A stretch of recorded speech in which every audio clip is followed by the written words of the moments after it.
Hello नमस्कार दोस्तों, मेरा नाम है आर्यन शर्मा और मैं आज एक बुक का रिव्यू करने जा रहा हूं अपने यूट्यूब चैनल पर। तो आइए बिना समय गंवाए शुरू करते हैं अपनी यूट्यूब वीडियो। तो वो बुक ये आप एक बार देख लीजिए इसे, और मैं आपको सजेस्ट करूंगा ये बुक आप एक बार ज़रूर पढ़ें, क्योंकि ये मनोज कुमार शर्मा जो कि एक आईपीएस ऑफिसर है उनकी जीवनी पर आधारित है। और क्या कहते हैं, उनने किस प्रकार संघर्षों से भरकर अपने जीवन में मुकाम हासिल किया, यही सब इस बुक में बताया गया है और मैं भी आपको बहुत ही कम टाइम में ये बताऊंगा। तो आइए शुरू करते हैं अपनी वीडियो। सुबह हो चुकी थी। मनोज जो कि सोकर उठा था और पास ही कुएं पर महिलाएं पानी भरने आ चुकी थी। मनोज जो कि जिन्हें तारीफ सुनना बेहद पसंद था, उन्होंने ज़ोर ज़ोर से अपनी एक किताब उठाकर पढ़ना शुरू कर दिया। पास ही महिलाओं को आवाज़ पड़ी तो उन्होंने अपने बच्चों को डांट कर कहा कि देखिए मनोज कितना अच्छा बच्चा है, जो कि परीक्षा के दिन नज़दीक हैं और वह पढ़ाई भी कर रहा है, तुम लोग कुछ सीखते क्यों नहीं। मनोज का काम पूरा होते ही उनने किताब रखी और वे खेलने चले जाते हैं। अब परीक्षा का दिन नज़दीक आ गया। पहला पेपर गणित का था। उस टाइम में नकल कराई जाती थी, इसलिए मनोज भी नकल के ही सहारे स्कूल में पेपर देने पहुंच गए। परंतु किस्मत देखिए कैसी सेट हुई कि अचानक ही वहाँ चेकिंग हो जाती है और एसडीएम दुष्यंत सिंह छापामारी कर देते हैं। सभी बच्चे अचानक मायूस हो जाते हैं क्योंकि चेकिंग हो चुकी होती है और 80% छात्र जो हैं फेल हो जाते हैं, जिनमें मनोज शर्मा भी शामिल थे। फिर अगले ही दिन वहाँ पास ही जौरा गांव में एक टूर्नामेंट था, जिसमें मनोज को क्रिकेट खेलना बेहद पसंद था। ना भले ही वे अच्छे बैट्समैन नहीं थे, पर ये वो गेंद को रोक कर टिक सकते थे, पर आर्थिक स्थिति के कारण वे मनोज 10 रुपये ना देने के कारण मैच में हिस्सा नहीं लेते हैं। फिर भी वे मैच देखने जाते हैं और वहाँ पर जो कमेंट्री कर रहे होते हैं उन्हें कमेंट्री के स्वरूप का भी नहीं आ रहा होता है, फिर भी वे पानी का बहाना करके मनोज को माइक थमा कर चले जाते हैं। और वहाँ पर मुख्य अतिथि जो हैं, जिन्होंने चेकिंग की थी, एसडीएम दुष्यंत सिंह, वही वहाँ पर मुख्य अतिथि होते हैं। वे मनोज की कमेंट्री सुन बेहद प्रभावित होते हैं, क्योंकि मनोज जो है एक ही जो सत्य घटना घट रही है वही वहाँ पर व्यक्त कर रहे होते हैं, क्योंकि उनके गांव की टीम हार रही होती है। फिर अचानक दुष्यंत सिंह उनकी तारीफ करते हुए कहते हैं कि आप हमारे यहाँ डिस्ट्रिक्ट टूर्नामेंट में भी आप ही कमेंट्री करेंगे। इतना कहकर दुष्यंत सिंह वहाँ से चले जाते हैं और मनोज के गाँव की टीम क्रिकेट मैच हार जाती है और वापस आ जाते हैं। फिर अचानक से कमलेश एक प्रस्ताव लेके आता है कि माँ, पिताजी तो इतने महीनों से गांव आए नहीं हैं, आर्थिक संकट बढ़ता ही जा रहा है, क्यों ना हम एक टेम्पो ले लें। जो कि बल्ले अपना पुराना टेम्पो बेच रहा होता है। अब मनोज शर्मा को भी ये प्रस्ताव पसंद आता है, क्योंकि 12th की परीक्षा में वे फेल हो चुके थे। इसलिए माँ उधार लेकर 10,000 रुपये का वह पुराना टेम्पो खरीद लेती हैं और कमलेश टेम्पो चलाना शुरू कर देता है। मनोज उस टेम्पो वहाँ पर कंडक्टरी करना शुरू कर देता है। पहले 2-4 दिन तो टेम्पो अच्छे से चलता है, काफ़ी सारी सवारियां भी मिलती हैं, पर अचानक एक दिन गरीबी में आटा गीली बात, वहां पर चेकिंग शुरू हो जाती है और जो बस वाले होते हैं वो पुलिस वालों को थोड़ी रिश्वत देकर कहते हैं इन टेम्पो वालों को पकड़कर जब्त कर लिया जाए। ठीक वैसे ही मनोज का टेम्पो भी जौरा पहुंचने ही वाला होता है कि वहां पर थानेदार उसे रोककर कहते हैं कि तुमने एक एक्सीडेंट किया और उनका ऑटो पकड़ लेते हैं। मनोज और कमलेश दोनों ही मायूस चेहरा लेकर घर वापस लौट आते हैं और वे सोचते हैं कि कहीं तो हमारी ईमानदारी ना परखी जाए और हमें न्याय मिलेगा। वे अगले ही दिन एसडीएम दुष्यंत सिंह के दफ्तर पहुंचते हैं और यह अपील करने की कोशिश करते हैं कि हमारा टेम्पो वापस कर दिया। मनोज जो कि टेम्पो की बात ना कर अपने करियर का विषय एसडीएम दुष्यंत सिंह के सामने रख देते हैं और कहते हैं सर, मैं भी आप ही की तरह एसडीएम बनना चाहता हूं, तो आप मुझे कृपया करके राय दीजिए। तो एसडीएम दुष्यंत सिंह पूछते हैं आप क्या करते हैं, तो बोलता है मैं 12th की परीक्षा पास कर चुका हूँ। मनोज अपने स्वभाव सहित झूठ बोल देते हैं, भले ही वो फेल हो चुके होते हैं, परंतु वो अगली बार कला विषय लेकर आर्ट से 12th क्लास पास कर लेते हैं। फिर वो ये पास ही एक मुँह बोले चाचा जी के साथ ग्वालियर चले जाते हैं, जहाँ पर वे MLB कॉलेज में हिंदी विषय से BA पास करने के लिए एडमिशन लेते हैं। MLB कॉलेज जहाँ पर APJ अब्दुल कलाम जी हिंदी विषय से ही पढ़े थे। मनोज जो कि अपने चाचा के साले त्रिलोकी के साथ रहते हैं, वहीं पर अपना रूममेट बना लेते हैं। उस कमरे में 3 लोग रह रहे होते हैं, मनोज, त्रिलोकी और एक कमल नाम का लड़का। कमल को जो है 2 लोगों में ही सही लग रहा था, 3 लोगों के आ जाने से उसे थोड़े अजीब महसूस हो रहा था। इसलिए मनोज से एक दिन कमल बोल ही देता है कि आप एक अलग कमरा ले लीजिए क्योंकि हमें 3 लोगों में दिक्कत हो रही है। पर त्रिलोकी मनोज का आर्थिक संकट समझता है और कहता है कि नहीं कमल, ये यहीं पर रहेंगे, अगर आपको कोई दिक्कत है तो आप जा सकते हैं। फिर एक दिन मनोज कॉलेज जाते हैं और कमल घर पर ही अपनी तैयारी करते हैं और त्रिलोकी जो है अपने गाँव चला जाता है। फिर अचानक कमल भी ताला डालकर अपने गांव चला जाता है मनोज को बिना बताए। जब मनोज कुमार शर्मा इस कॉलेज से वापस आते हैं और देखते हैं कि घर पर तो ताला पड़ा है, तो वे परेशान हो जाते हैं और वे जाकर थोड़ा समय पास ही एक पार्क में बिताते हैं। शाम हो जाती है और उन्हें भूख लगती है क्योंकि सुबह से उन्होंने एक अन्न का दाना भी नहीं खाया होता है। फिर क्या करें, मजबूरी, उनके पास इतने पैसे नहीं थे जो वो कुछ खा सकें, तो वो एक होटल में जाते हैं जहां पर वह मालिक से गुजारिश करते हैं कि क्यों आप मुझे खाना खिला दीजिए, उसके बदले मैं आपके यहाँ कोई काम कर दूंगा।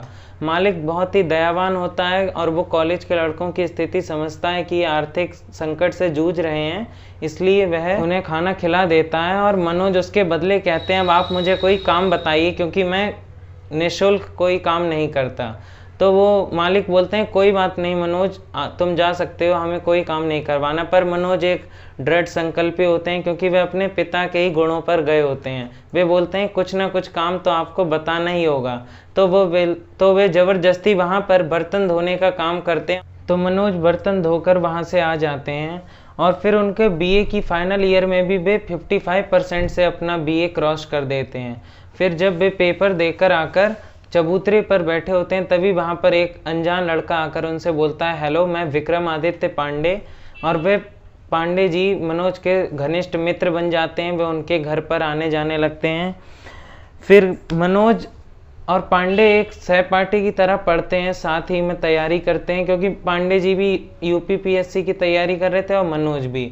फिर वे दोनों एक दिन पांडे जी के दोस्त दीप सोनी के कमरे पर जाते हैं जो कि पीली कोठी में रहते हैं। उस मध्य प्रदेश में पीली कोठी में अधिकतर आईएएस आईपीएस के ही बच्चे तैयारी करते हैं। तो क्या कहते हैं, दीप सोनी मनोज और पांडे को एडवाइस देते हैं कि आप दिल्ली जाकर मुखर्जी नगर में रहिए, तो वहाँ पर आपकी तैयारी और अच्छी होगी क्योंकि वहाँ पर कोचिंग सेंटर भी उपस्थित हैं और आप लोग वैसे भी हिंदी साहित्य से हैं तो आपको थोड़ी कोचिंग की ज़रूरत भी पड़ेगी। यह इतना सुनकर मनोज और पांडे दोनों ही दिल्ली जाने की तैयारी में जुट जाते हैं और मुखर्जी नगर पहुंचते हैं।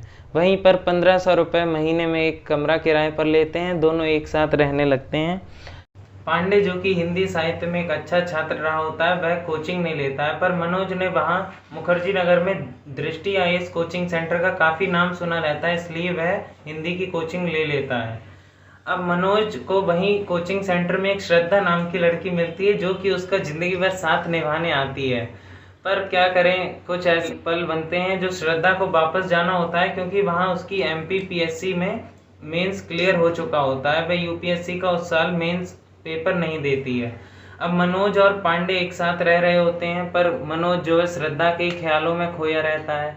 अचानक ही एक दिन पांडे जी को भी योगिता नाम की लड़की से आकर्षण हो जाता है और फिर पांडे जी को योगिता अपनी सिस्टर की वेडिंग में इनवाइट करती है। तो पांडे जी थोड़ा रौब झाड़ने के लिए अपने दोस्त अविनाश की कार से मनोज के साथ शादी में पहुंच जाते हैं। तो वहां जाकर पता चलता है कि योगिता तो किसी और फॉरेन के लड़के से शादी करने वाली है।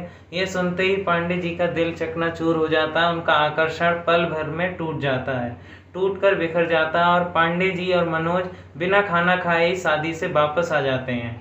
और उसी दिन से पांडे जी मनोज को भी कहते हैं कि ये प्यार व्यार का चक्कर छोड़ दो, श्रद्धा सिर्फ एक भ्रम है जो कि आपका साथ नहीं निभाएगी।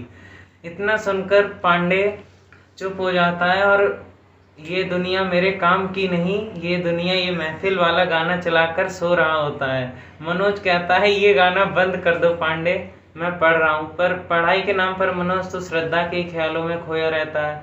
अचानक से पांडे जी जो कि मनोज के प्रेम से जलने लगे थे, अंदर ही अंदर ईर्ष्या हो गई थी उन्हें, वे फोन कर श्रद्धा के पापा जी को बता देते हैं कि श्रद्धा और मनोज को प्रेम हो गया।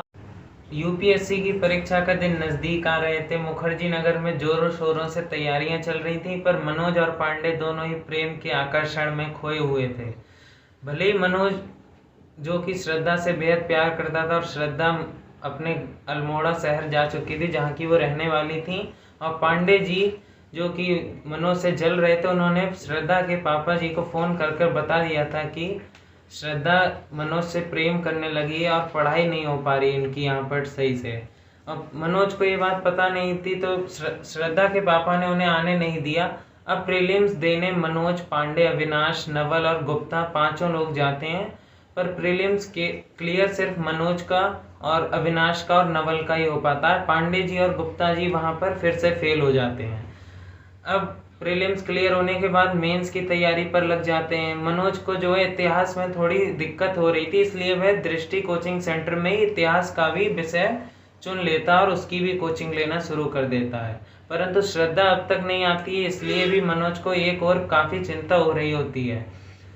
अब क्या कहते हैं, इतिहास और हिंदी की कोचिंग तो मनोज ले ही रहा था और पांडे जी ने भी अब इतिहास की कोचिंग लेना शुरू कर दिया था, क्योंकि उनका पहला अटेम्प्ट बेकार हो चुका था।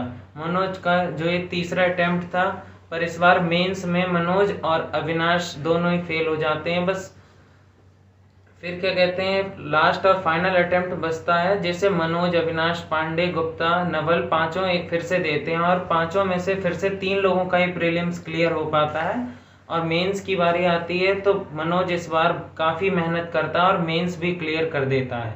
मेंस सिर्फ अविनाश और मनोज का ही क्लियर होता है। अब उन्हें अगले महीने की 22 तारीख को इंटरव्यू की डेट निश्चित कर दी जाती है। जो ही इंटरव्यू के दिन नज़दीक आ रहे थे, मनोज को काफ़ी चिंता हो रही थी और एक और श्रद्धा भी नहीं आई थी, क्योंकि पांडे जी ने अल्मोड़ा में फ़ोन कर कर बता दिया था। अब श्रद्धा को भी वहाँ बेचैनी हो रही थी और यहाँ पर मनोज को भी। वह इंटरव्यू की जगह चिंता में खोया रहता था, सही से तैयारी भी नहीं करता था। अब मनोज जैसे ही उसके दिन को सिर्फ 2 दिन बचे थे, श्रद्धा का इंतजार देख देख उसने सोचा अब तो तैयारी करनी पड़ेगी। अब मनोज और श्रद्धा एक नहीं हो पाए थे अभी भी, परंतु श्रद्धा के पापा जी को अचानक से थोड़ा दया तरस आती है और आता है और वो कहते हैं कि आप जा सकती हो, तुम जाकर इंटरव्यू मनोज के साथ दे सकती हो। अब श्रद्धा भी मुखर्जी नगर आ जाती है। मनोज की रोम रोम खिल उठता है और दोनों इंटरव्यू देने ऑफिस पहुंच जाते हैं। और वहीं पर क्या कहते हैं, अविनाश और मनोज का इंटरव्यू होता है, साथ ही और कई अन्य लड़के, अनजान लड़कों का भी इंटरव्यू होता है। जो ही वहाँ पर चपरासी अंदर आने का हुक्म देता है एक बच्चे को, और 20 मिनट के बाद जब वह बच्चा वापस आता है तो उसके चेहरे पर एक जंग जीतने वाली मुस्कान होती है और वह काफ़ी खुश नज़र आता है। मनोज को ये देखकर थोड़ा खुशी भी होती है, पर जो कि वह हिंदी विषय का छात्र था तो उसे थोड़ा डर भी लगता है। अविनाश तो शुरू से ही पढ़ाई में अच्छा था तो उसे कोई इतनी चिंता नहीं होती। अब अविनाश का नंबर आता है, अविनाश भी अंदर जाता है, 15-20 मिनट बाद आता है, पर कोई खास खुशी उसके चेहरे पर दिखाई नहीं देती।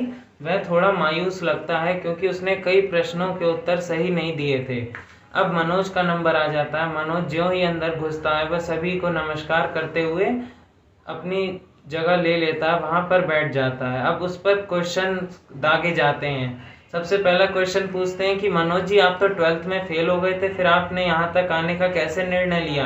तो मनोज बोलता है कि जो बच्चा शुरू से ही टॉपर रहा उसके लिए कोई एक बड़ी बात नहीं है, पर जब एक बच्चा 12th फेल होने के बाद भी यहाँ तक पहुँच सकता है तो उसके लिए काफ़ी बड़ी बात है और इसके लिए मैंने काफ़ी संघर्ष किया है। और फिर अगले एक बुजुर्ग वहाँ पर इंटरव्यूअर होते हैं जो मनोज से पूछते हैं कि आप हिंदी विषय के छात्र हो और आपसे पहले जो देकर गए इंटरव्यू वे तो इंग्लिश विषय के छात्र थे और IIT से पास थे। मनोज पर अगला क्वेश्चन दागा जाता है कि आप तो हिंदी विषय के छात्र हैं, आप स्टेट को कैसे चला पाएंगे?